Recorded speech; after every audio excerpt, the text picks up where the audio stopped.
Hi ನಮಸ್ಕಾರ ಎಲ್ರಿಗೂ. Very good morning. Welcome back to Bharati core Kannada vlogs. ಹೇಗಿದ್ದೀರಾ ತಾವೆಲ್ಲ? ಚೆನ್ನಾಗಿದ್ದೀರಾ ಅಂತ ಅಂದ್ಕೊಂಡಿದ್ದೀನಿ.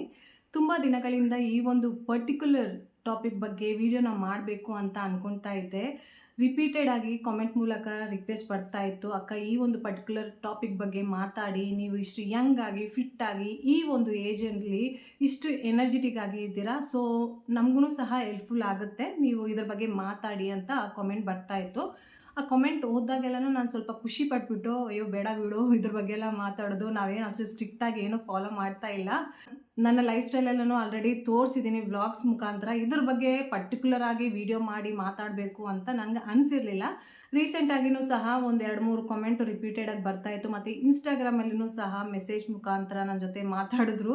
ಅದ್ರ ಬಗ್ಗೆ ಸ್ವಲ್ಪ ಹೇಳಿ, ನೀವೇನು ತಿಂತೀರಾ, ಹೇಗೆ ನೀವು ನಿಮ್ಮ ಬಾಡಿಯಲ್ಲಿರೋ ಮೆಟಬಾಲಿಸಮ್ನ ಇನ್ಕ್ರೀಸ್ ಮಾಡ್ತೀರಾ, ಮತ್ತು ಹೇಗೆ ಈ ಥರ ಫಿಟ್ ಆಗಿದ್ದೀರಾ ಎಲ್ಲನೂ ಡೀಟೇಲಾಗಿ ಹೇಳಿ ಅಂತ ಅವರೂ ಸಹ ರಿಕ್ವೆಸ್ಟ್ ಮಾಡಿದ್ರು. ಸೊ ಅದಕ್ಕೆ ನನಗೆ ತಿಳಿದಿರೋ ಅಷ್ಟು ನಾನು ಏನು ಮಾಡ್ತಿದ್ದೀನೋ ಅದನ್ನು ನಿಮ್ಮ ಜೊತೆ ಶೇರ್ ಮಾಡ್ಕೊಂಡು ಬಿಡೋಣ ಅಂತ ಹೇಳಿ ಈ ವಿಡಿಯೋನ ಮಾಡ್ತಾ ಇದ್ದೀನಿ. ನಿಮಗೆ ಈ ವಿಡಿಯೋ ಸ್ವಲ್ಪ ಆದರೂ ಇಷ್ಟ ಆದರೆ ಪ್ಲೀಸ್ ಲೈಕ್ ಮಾಡಿ, ಚಾನಲ್ನ ಸಬ್ಸ್ಕ್ರೈಬ್ ಮಾಡಿಕೊಂಡು ಎಲ್ಲ ವೀಡಿಯೋಸನ್ನು ಸಹ ನೋಡಿ ಅಂತ ರಿಕ್ವೆಸ್ಟ್ ಮಾಡ್ತಾ ಇದ್ದೀನಿ. ಸೊ ನನ್ನ ಲೈಫ್ ಸ್ಟೈಲ್ ಬಂದುಬಿಟ್ಟು ವ್ಲಾಗ್ಸ್ ಮುಖಾಂತರ ನಾನು ತೋರಿಸೋ ಥರನೇ ಇರುತ್ತೆ. ತುಂಬ ಆ್ಯಕ್ಟಿವ್ ಆಗಿರ್ತೀನಿ. ಬೆಳಗ್ಗೆ ಎದ್ದಾಗಿಂದ ರಾತ್ರಿ ಮಲಗೋವರೆಗೂ ಆದಷ್ಟು ಎಲ್ಲ ಕೆಲಸ ನಾನೇ ಮಾಡ್ಕೊತೀನಿ. ಸ್ಟ್ರಿಕ್ಟಾಗಿ ನಾನು ಏನು ಡಯಟ್ ಫಾಲೋ ಮಾಡ್ತಾ ಇಲ್ಲ. ಮನೆಯಲ್ಲಿ ಮಕ್ಕಳಿಗೋಸ್ಕರ ನಾನು ಏನು ಮಾಡ್ತೀನೋ ಅದನ್ನೇ ನಾನು ಹೊಟ್ಟೆ ತುಂಬ ತಿಂತೀನಿ. ಒಂದೊಂದ್ಸಲ ಅಡುಗೆ ಮಾಡೋದಕ್ಕೆ ಇಂಟ್ರೆಸ್ಟ್ ಇಲ್ಲದೆ ಇರೋವಾಗ, ಇಲ್ಲ ಅಂದರೆ ಲೇಝಿ ಆಗಿರೋವಾಗ, ತುಂಬ ಟಯರ್ಡ್ ಆಗಿರೋವಾಗ ಮ್ಯಾಗಿ ಮಾಡಿಸ್ಕೊಂಡು ಸಹ ತಿಂತೀನಿ. ಆಚೆ ಕಡೆ ಫುಡ್ ಆರ್ಡರ್ ಮಾಡಿಸ್ಕೊಂಡು ಸಹ ತಿಂತೀನಿ. ಪರ್ಟಿಕ್ಯುಲರ್ ಆಗಿ ಇದನ್ನೇ ತಿನ್ನಬೇಕು, ಅದನ್ನೇ ತಿನ್ನಬಾರ್ದು ಅಂತ ಲೈಫಲ್ಲಿ ಯಾವಾಗಲೂ ನಾನು ಡಿಫ್ರೆನ್ಷಿಯೇಟ್ ಮಾಡಿಲ್ಲ. ನನಗೆ ಹಸಿವಾದಾಗ ದೇವರು ಆ ಸಮಯದಲ್ಲಿ ಏನು ಕೊಡ್ತಾರೋ ಅದನ್ನು ತೃಪ್ತಿಯಿಂದ ಊಟ ಮಾಡ್ತೀನಿ, ಆರಾಮಾಗಿ ಸ್ವಲ್ಪ ಹೊತ್ತು ಮಲ್ಕೊತೀನಿ, ಆಮೇಲೆ ಆ್ಯಕ್ಟಿವ್ ಆಗಿ ಬೇರೆ ಕೆಲಸಗಳೆಲ್ಲನೂ ಮಾಡ್ಕೊತೀನಿ. ಸೊ ಇನ್ ಜನರಲ್ ಸಿಂಪಲ್ಲಾಗಿ ನಾನು ಏನು ಹೇಳೋದಕ್ಕೆ ಇಷ್ಟಪಡ್ತೀನಿ ಅಂತ ಅಂದರೆ, ನಾವೆಷ್ಟು ಸ್ಟ್ರಿಕ್ಟಾಗಿ ಡಯಟನ್ನ ಫಾಲೋ ಮಾಡ್ತೀವಿ ಅದು ಇಂಪಾರ್ಟೆಂಟ್ ಅಲ್ಲ, ನಾವು ಎಷ್ಟು ಎನರ್ಜೆಟಿಕ್ ಆಗಿ ನಾವು ಏನು ತಿಂತೀವೋ ಅದನ್ನು ಕರ್ಸ್ಕೊತೀವೋ ಅದು ತುಂಬ ತುಂಬ ಮುಖ್ಯವಾಗಿರುತ್ತೆ. ಬಹಳಷ್ಟು ಜನ ತುಂಬ ಸ್ಟ್ರಿಕ್ಟ್ ಡಯಟ್ ಮಾಡ್ತಾರೆ, ಇಲ್ಲಾಂದರೆ ಏನು ಬೇಕಾದರೂ ತಿಂದುಬಿಡ್ತಾರೆ, ಅದನ್ನು ಚೆನ್ನಾಗಿ ಡೈಜೆಸ್ಟ್ ಮಾಡ್ಕೊಳ್ಳಲ್ಲ. ತುಂಬ ಲೇಜಿ ಲೈಫ್ ಸ್ಟೈಲ್ ಆಗಿರುತ್ತೆ, ಕೆಲಸ ಮಾಡೋದಕ್ಕೆ ಮನಸ್ಸೇ ಬರಲ್ಲ, ಒಂದು ಕಡೆ ಕುತ್ಕೊಂಡ್ಬಿಟ್ರೆ ಸಾಕು, ಅಲ್ಲಿಂದ ಎದ್ದು ಬೇರೆ ಏನಾದರೂ ಕೆಲಸ ಮಾಡೋದಕ್ಕೂ ಸಹ ಇಂಟ್ರೆಸ್ಟ್ ಬರಲ್ಲ. ಸೊ ಆ ಥರ ಒಂದು ಲೇಜಿ ಲೈಫ್ ಸ್ಟೈಲನ್ನು ನಮ್ದಾಗಿಸ್ಕೊಂಡ್ರೆ ಆಟೋಮೆಟಿಕ್ಕಾಗಿ ದಪ್ಪ ಆಗ್ತೀವಿ. ದಪ್ಪ ಆದಮೇಲೆ ಹೆಲ್ತ್ ಪ್ರಾಬ್ಲಮ್ಸ್ ಬಂದು ಸೇರಿಕೊಳ್ಳುತ್ತೆ ಬಾಡಿ ಒಳಗಡೆ. ಸೊ ಆ ಪ್ರಾಬ್ಲಮ್ಸ್ನ ಕ್ಯೂರ್ ಮಾಡ್ಕೋಬೇಕು ಅಂತ ಅಂದರೆ ಮೆಡಿಸಿನ್ಸ್ನ ತಿನ್ನಬೇಕಾಗಿ ಬರುತ್ತೆ. ತುಂಬ ಮೆಡಿಸಿನ್ಸ್ನೂ ಸಹ ನಾವು ರೆಗ್ಯುಲರ್ ಆಗಿ ತಗೊಂಡಾಗ ಬಾಡಿಯಲ್ಲಿ ಎಫೆಕ್ಟ್ ಆಗಿಬಿಡುತ್ತೆ. ಸೊ ಅದನ್ನೆಲ್ಲ ತಡೆಗಟ್ಟಬೇಕು ಅಂತ ಅಂದರೆ ನೀವೇನೇ ತಿನ್ನಿರಿ, ರಾಗಿ ಮುದ್ದೆ ತಿನ್ನಿ, ರೋಟಿ ತಿನ್ನಿ, ರೈಸ್ ತಿನ್ನಿ, ಇಲ್ಲಾಂದರೆ ಸಲಾಡ್ ತಿನ್ನಿ, ಫ್ರೂಟ್ಸ್ ತಿನ್ನಿ, ಏನೇ ತಿಂದ್ರೂ ಸಹ ಮಾಡ್ರೇಟಾಗಿ ತಿನ್ನಬೇಕು. ಅತಿಯಾಗಿ ಏನೇ ತಿಂದ್ರೂ ಸಹ ಅದು ನಮ್ಮ ಬಾಡಿಗೆ ಪಾಯ್ಸನ್ನೇ ಆಗುತ್ತೆ. ನಾವೇನೇ ಒಂದು ಆಹಾರವನ್ನು ಸೇವನೆ ಮಾಡಿದ್ಮೇಲೆ ಅದನ್ನು ಎನರ್ಜಿ ರೂಪದಲ್ಲಿ ಕನ್ವರ್ಟ್ ಮಾಡ್ಕೋಬೇಕು ಅಂತ ಅಂದರೆ ನಾವು ಆ್ಯಕ್ಟಿವ್ ಆಗಿರಬೇಕು. ಫಿಸಿಕಲಿ ಅದು ಇದು ಅಂತ ಕೆಲಸ ಮಾಡ್ತಾನೆ ಇರಬೇಕು. ಒಬ್ಬೊಬ್ಬರಿಗೆ ಮನೆಯಲ್ಲಿ ಕೆಲಸ ಮಾಡೋದಕ್ಕೆ ಇಷ್ಟ ಇರಲ್ಲ, ಏನೇ ಕಾರಣಗಳಿರ್ಬೋದು, ಅವ್ರಿಗೆ ರೂಢಿ ಇಲ್ಲದೆ ಇರ್ಬೋದು, ಇಲ್ಲಾಂದರೆ ಒಂದು ಸ್ಟ್ಯಾಂಡರ್ಡ್ ಮೇಂಟೈನ್ ಮಾಡೋದಕ್ಕೆ ಅವ್ರ ಮನೆಯಲ್ಲಿ ಕೆಲಸ ಎಲ್ಲನೂ ಮಾಡಲ್ಲ. ಅಯ್ಯೋ ಇದು ಮಾಡಿದ್ರೆ ಏನಾದರೂ ಅನ್ಕೊತಾರೆ ಅಂತ ಹೇಳಿಬಿಟ್ಟು ಸಹ ಮನೇಲಿ ಕೆಲಸ ಮಾಡಲ್ಲ. ಅಂಥವರು ಜಿಮ್ಗೆ ಹೋಗ್ಬೋದು, ಯೋಗ ಮಾಡ್ಬೋದು, ವಾಕ್ ಮಾಡ್ಬೋದು, ರನ್ನಿಂಗ್ ಮಾಡ್ಬೋದು, ಸೈಕ್ಲಿಂಗ್ ಮಾಡ್ಬೋದು, ಡ್ಯಾನ್ಸ್ ಮಾಡ್ಬೋದು. ನಮಗೆ ಯಾವ ರೀತಿ ಕಂಫರ್ಟೇಬಲ್ ಆಗಿರುತ್ತೋ ಆ ಒಂದು ರೀತಿಯಲ್ಲಿ ನಾವು ಫುಡ್ಡನ್ನ ಎನರ್ಜಿಯಾಗಿ ಕನ್ವರ್ಟ್ ಮಾಡ್ಕೋಬೇಕು. ತುಂಬ ಲೇಜಿಯಾಗಿದ್ದಷ್ಟು ನಮಗೆ ಏನು ಮಾಡೋದಕ್ಕೆ ಇಷ್ಟ ಇರಲ್ಲ. ತಿಂದಿರೋದು ಅಲ್ಲಿ ಸೇರಿಬಿಟ್ಟು ಅದು ಇದು ಪ್ರಾಬ್ಲಮ್ಸ್ ಅಂತ ಬರ್ತಾ ಇರುತ್ತೆ. ಸೊ ನಾನು ದಪ್ಪ ಇರೋರ್ಗೆ ಮಾತ್ರ ಕಾಯಿಲೆ ಬರುತ್ತೆ ಅಂತಲ್ಲ, ಸಣ್ಣ ಇರೋರ್ಗು ಕಾಯಿಲೆ ಬರುತ್ತೆ. ತುಂಬ ಜನ ಸಣ್ಣ ಇರೋರು ಸಹ ತುಂಬ ಲೇಜಿಯಾಗಿರ್ತಾರೆ. ಸೊ ದಪ್ಪ ಇದ್ರೂ ಸಣ್ಣ ಇದ್ರೂ ಯಾರೇ ಇದ್ರೂ ಆ್ಯಕ್ಟಿವ್ ಆಗಿರಬೇಕು. ಬೆಳಗ್ಗೆ ಎದ್ದಾಗಿಂದ ರಾತ್ರಿ ಮಲಗೋವರೆಗೂ ನೀವೆಷ್ಟು ತಿಂದಿರ್ತೀರೋ ಅಷ್ಟಕ್ಕೆ ಅದಕ್ಕಿಂತ ಹೆಚ್ಚಾಗಿ ಕೆಲಸ ಮಾಡಬೇಕು. ಆವಾಗ ಒಂದು ಹೆಲ್ದಿ ಲೈಫ್ ಸ್ಟೈಲನ್ನು ನಾವು ಪಡ್ಕೋಬೋದು ಅಂತ ಹೇಳೋದಕ್ಕೆ ಇಷ್ಟಪಡ್ತೀನಿ. ಇವಾಗ ನನ್ನ ಏಜ್ ಬಂದುಬಿಟ್ಟು 42. ಈ ಒಂದು ಏಜಲ್ಲಿನೂ ಸಹ ನಾನು ತುಂಬ ಯಂಗ್ ಅಂತ ನಾನೇ ಫೀಲ್ ಮಾಡ್ಕೊತೀನಿ.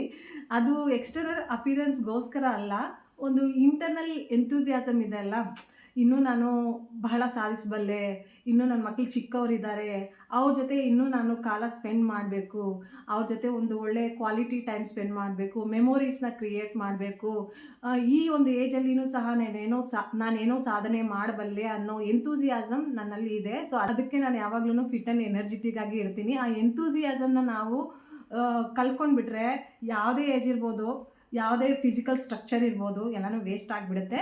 So you need to be internally enthusiastic, energetic and active. ಆವಾಗ ಎಕ್ಸ್ಟರ್ನಲಿನೂ ಸಹ ಆ ಔಟ್ಪುಟ್ ಅನ್ನೋದು ಕಾಣಿಸುತ್ತೆ. Thank you.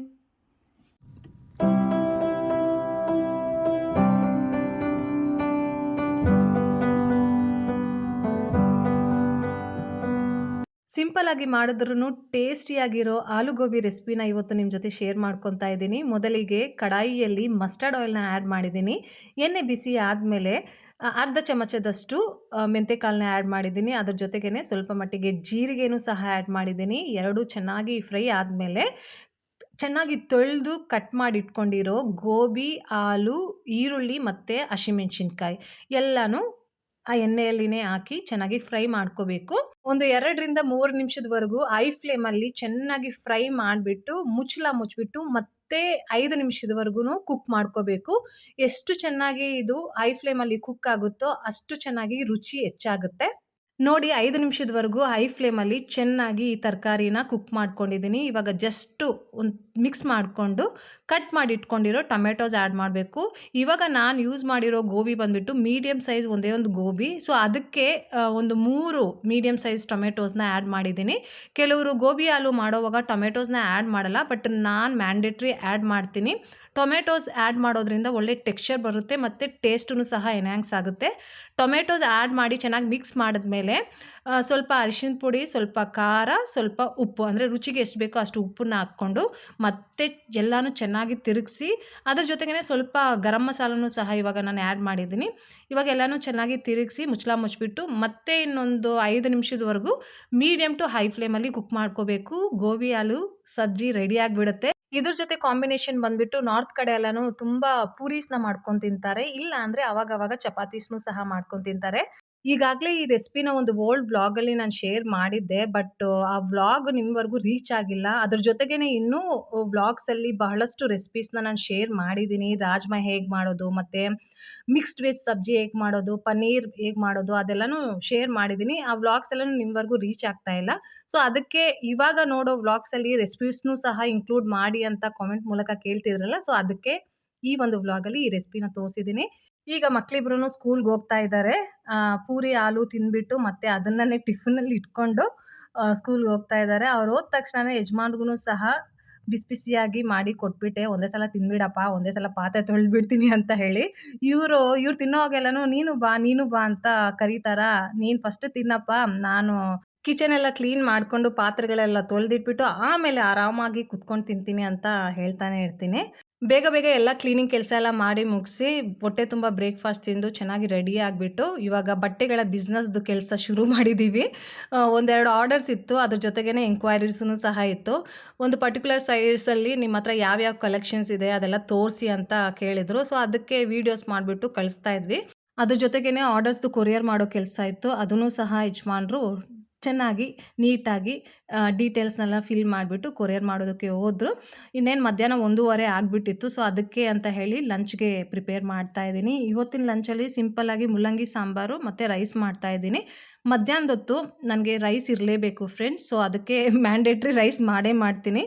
ನಾನೇನು ಮಾಡಿದ್ರೂ ಮಕ್ಕಳು ತಿಂತಾರೆ, ಮಕ್ಕಳಿಗೋಸ್ಕರ ಏನು ಮಾಡಿದ್ರೂ ಸಹ ನಾನು ತಿಂತೀನಿ. ನಾವು ತಿನ್ನೋದ್ರಲ್ಲಿ ಅದು ಬೇಡ ಇದು ಬೇಡ ಅಂತ ಯಾವಾಗ್ಲೂ ನಾಟಕ ಮಾಡಲ್ಲ. ಏನು ಸಿಗುತ್ತೋ ಏನು ಮಾಡ್ತೀವೋ ಆ ಟೈಮ್ಗೆ ಎಷ್ಟು ಸಾಧ್ಯ ಆಗುತ್ತೋ ಅಷ್ಟನ್ನು ಮಾಡಿಕೊಂಡು ತಿಂತೀವಿ. ಮತ್ತು ಕೆಲವ್ರು ಹೇಳೋದನ್ನು ಕೇಳಿದ್ದೀನಿ, ತುಂಬ ರೈಸ್ನ ತಿನ್ನಬಾರ್ದು, ಬೆಳೆಯೋ ಮಕ್ಳಿಗೂ ಸಹ ರೈಸ್ನ ಕೊಡಬಾರ್ದು, ಏಜ್ ಆಗ್ತಾ ಇರೋರ್ಗು ಸಹ ರೈಸ್ನ ಕೊಡಬಾರ್ದು, ಹಂಗೆ ಹಿಂಗೆ ಅಂತ ಹೇಳಿ. ಸೊ ನನಗೊಂಥರ ಕನ್ಫ್ಯೂಷನ್ ಆಗುತ್ತೆ, ಏನಕ್ಕೆ ಇವ್ರು ಈ ಥರ ಹೇಳ್ತಾ ಇದ್ದಾರೆ. ನಾವು ರೈಸ್ ತಿಂದ್ಕೊಂಡು ನಮಗೇನು ಹೆಲ್ತ್ ಪ್ರಾಬ್ಲಮ್ಸ್ ಆಗಿಲ್ವಲ್ಲ. ಸ್ವಲ್ಪ ಅದರ ಬಗ್ಗೆ ವಿವರವಾಗಿ ತಿಳ್ಕೊಳ್ಳೋಣ ಅಂತ ಪ್ರಯತ್ನ ಪಟ್ಟಾಗ ಗೊತ್ತಾಗಿದ್ದೇನು ಅಂತ ಅಂದರೆ, ಡಯಾಬಿಟಿಕ್ ಪೇಷಂಟ್ಗೆ ರೈಸ್ನ ಕೊಡಬಾರ್ದು ಅಂತ ಹೇಳ್ತಾರೆ. ಯಾಕಂದರೆ ರೈಸಲ್ಲಿ ಶುಗರ್ ಕಂಟೆಂಟ್ ಇರುತ್ತೆ. ಸೊ ಹಾಗಂತ ಹೇಳಿಬಿಟ್ಟು ನಾರ್ಮಲಾಗಿ ಏನು ಹೆಲ್ತ್ ಪ್ರಾಬ್ಲಮ್ಸ್ ಇಲ್ಲದೆ ಇರೋರ್ಗು ಸಹ ರೈಸ್ ಕೊಡಬಾರ್ದು ಅಂತ ಹೇಳೋದು ತಪ್ಪು. ಸ್ಪೆಷಲಿ ಬೆಳೆಯೋ ಮಕ್ಕಳಿಗೆ ಏನು ಹೆಲ್ತ್ ಇಶ್ಯೂ ಇಲ್ಲ ಅಂತ ಅಂದರೆ ರೈಸ್ನ ಕೊಡ್ಬೋದು. ಅದರಲ್ಲಿ ತುಂಬ ಎನರ್ಜಿ ಇರುತ್ತೆ, ಕಾರ್ಬೋಹೈಡ್ರೇಟ್ ರಿಚ್ ಇರುತ್ತೆ. ಆಡೋ ಮಕ್ಕಳು ತುಂಬ ಚೆನ್ನಾಗಿ ಡೈಜೆಸ್ಟ್ ಮಾಡ್ಕೊತಾರೆ. ನಂತರ ಆ್ಯಕ್ಟಿವ್ ಆಗಿ ಎಲ್ಲ ಕೆಲಸ ಮಾಡ್ಕೊಳ್ಳೋರು ಸಹ ತುಂಬ ಚೆನ್ನಾಗಿ ರೈಸ್ನ ಡೈಜೆಸ್ಟ್ ಮಾಡ್ಕೊತಾರೆ. ಬರೀ ರೈಸ್ ತಿನ್ನೋ ಕಾರಣಕ್ಕಾಗಿ ಶುಗರ್ ಬರುತ್ತೆ ಅಂತ ಹೇಳ್ತಾರಲ್ಲ, ಅದು ಶುದ್ಧ ತಪ್ಪು. ಈ ಕಡೆ ನಾನಿರೋ ಕಡೆ ನಾರ್ತಲ್ಲಿ ರೋಟಿ ತಿನ್ನೋರ್ಗು ಸಹ ಶುಗರ್ ಇದೆ. ನಮ್ಮ ಸೌತಲ್ಲಿ ರಾಗಿ ಮುದ್ದೆ ತಿನ್ನೋರ್ಗು ಸಹ ಶುಗರ್ ಇದೆ. ಮತ್ತು ಜೋಳದ ರೊಟ್ಟಿ ತಿನ್ನೋರ್ಗು ಸಹ ಶುಗರ್ ಇದೆ. ಶುಗರ್ ಅನ್ನೋದು, ಡಯಾಬಿಟಿಕ್ ಅನ್ನೋದು ಒಂದು ಪರ್ಟಿಕ್ಯುಲರ್ ರೀಸನಿಂದ ಬರಲ್ಲ, ಓವರಾಲ್ ಲೈಫ್ ಸ್ಟೈಲಿಂದ ಬರೋದು. ಸೊ ಅದಕ್ಕೆ ಇದನ್ನು ಪರ್ಟಿಕ್ಯುಲರ್ ಆಗಿ ತಿನ್ನಲೇಬಾರ್ದು ಅಂತ ಹೇಳಿದ್ರೆ ತಪ್ಪಾಗುತ್ತೆ. ಈ ಒಂದು ಮಾತಿನಿಂದ ಇವತ್ತಿನ ಈ ವ್ಲಾಗನ್ನು ಇಲ್ಲೇ ಎಂಡ್ ಮಾಡ್ತಾ ಇದ್ದೀನಿ. ಐ ಹೋಪ್ ನಿಮಗೆ ಈ ವ್ಲಾಗ್ ಇಷ್ಟ ಆಗುತ್ತೆ ಅಂತ ಅಂದ್ಕೊತೀನಿ. ಸ್ವಲ್ಪ ಮಟ್ಟಿಗೆ ಆದರೂ ಇಷ್ಟ ಆದರೆ ಪ್ಲೀಸ್ ಲೈಕ್ ಮಾಡಿ. ಇಷ್ಟ ಆಗಿಲ್ಲ ಅಂದರೆ ಕಾಮೆಂಟ್ ಮೂಲಕ ನಿಮ್ಮ ಒಪಿನಿಯನನ್ನು ತಿಳಿಸಿ, ಅದಕ್ಕೆ ನಾನು ಆ್ಯಕ್ಟಿವ್ ಆಗಿ ರಿಪ್ಲೈನೂ ಸಹ ಮಾಡ್ತೀನಿ. ಮತ್ತೆ ಸಿಗೋಣ ಇನ್ನೊಂದು ವ್ಲಾಗಲ್ಲಿ. ಅಲ್ಲಿವರೆಗೂ please do take care of yourself. Thank you so much for watching.